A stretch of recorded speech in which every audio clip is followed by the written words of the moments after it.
Assalamualaikum warahmatullahi wabarakatuh. Halo sahabat cerita kehidupan. Apa kabar kalian semua? Syukur alhamdulillah kita bisa berjumpa lagi di channel ini. Selawat dan salam selalu tetap tercurah kepada junjungan kita, Nabi besar Muhammad SAW. Tidak lupa kami sampaikan salam sehat, salam sejahtera. Semoga kita semua tetap dalam lindungan Allah Subhanahu wa Ta'ala. Seperti biasa, kita akan berbagi kisah dari yang unik, menarik, sampai bikin nangis. Semoga bermanfaat.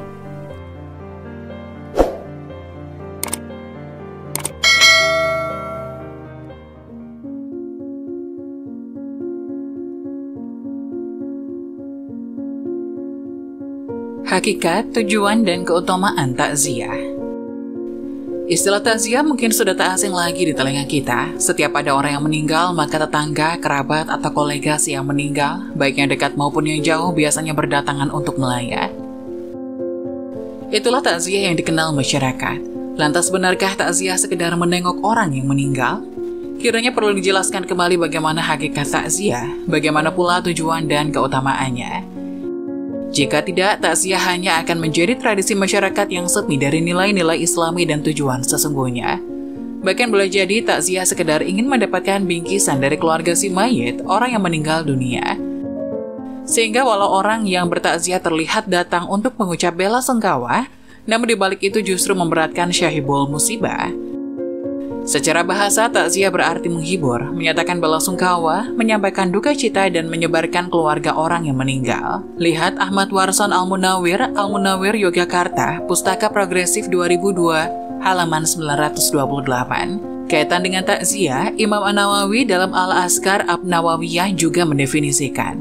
Ketahuilah, takziah hakikatnya adalah tasyabbur atau mengajak sabar, menyampaikan hal-hal yang dapat menghibur keluarga orang meninggal, meringankan kesedihannya, dan memudahkan urusan musibahnya.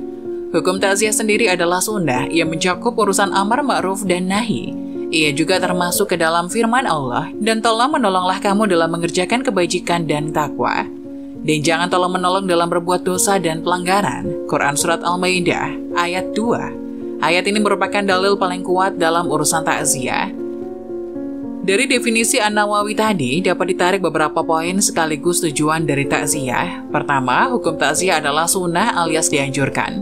Hukum ini tentu harus dibedakan dengan mengurus jenazah yang hukumnya fardu kifayah. Artinya walau jenazah sudah ada yang mengurus, takziah tetap disunahkan.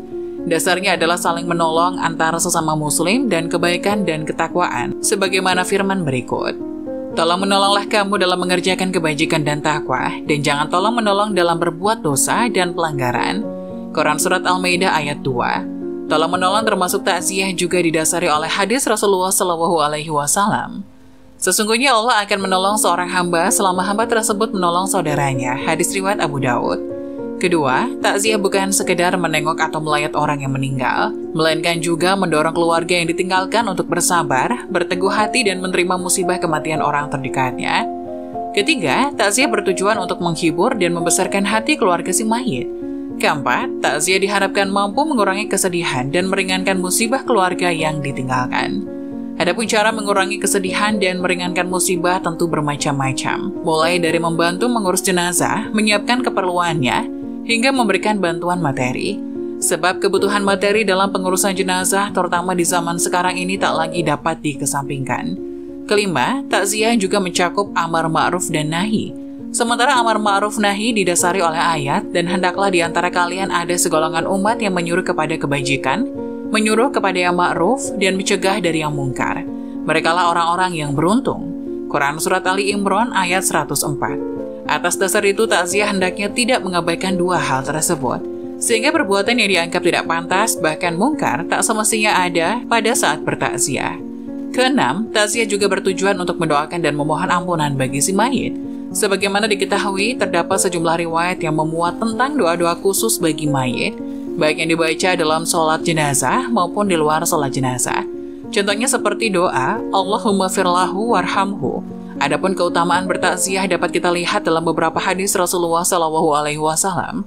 Antara lain hadis yang diriwayatkan Abdullah bin Mas'ud berikut. Siapa saja yang bertakziah kepada orang yang terkena musibah, maka dia akan mendapat pahala seperti orang yang mendapat musibah tersebut. Hadis riwayat At-Tirmizi dan Al-Baihaqi. Kata Abu Barzah, Rasulullah SAW juga bersabda, siapa saja yang bertakziah kepada orang yang kehilangan putranya, maka dia akan diberikan pakaian keagungan di surga. Hadis riwayat At-Tirmizi. Dalam riwayat Abdullah ibnu Umar disebutkan bahwa Rasulullah SAW pernah mendapati putrinya Siti Fatimah radhiyallahu anha keluar rumah. Lantas ditanya, wahai Fatimah, apa yang membuatmu keluar rumah? Siti Fatimah menjawab, aku mendatangi keluarga si mayit ini, kemudian memohonkan rahmat untuk mayit mereka, sekaligus menghibur mereka. Hadis riwayat Abu Dawud dan An-Nasai. Berdasarkan hadis ini juga dapat ditarik kesimpulan bahwa kaum perempuan juga diperbolehkan bertakziah selama mampu menjaga batasan, sehingga terhindar dari fitnah dan dosa-dosa yang lain. Sementara Ammar ibnu Hazim meriwayatkan bahwa Rasulullah SAW bersabda, tidaklah seorang mukmin bertakziah saudaranya yang ditimpa musibah, kecuali Allah akan mengenakan pakaian kemuliaan pada hari kiamat. Ibnu Majah dan Al-Baihaqi. Dari ulasan tadi dapat ditarik beberapa catatan bahwa takziah hukumnya sunnah, termasuk bagi kaum perempuan selama bisa menjaga batasan dan tidak mengundang fitnah. Tujuan takziah adalah menghibur, mengajak sabar, membesarkan hati dan meringankan kesedihan orang yang ditimpa musibah, baik ditimpa musibah kematian maupun musibah yang lain. Keutamaan takziah pun sangat besar, sebagaimana dalam sejumlah hadis tadi.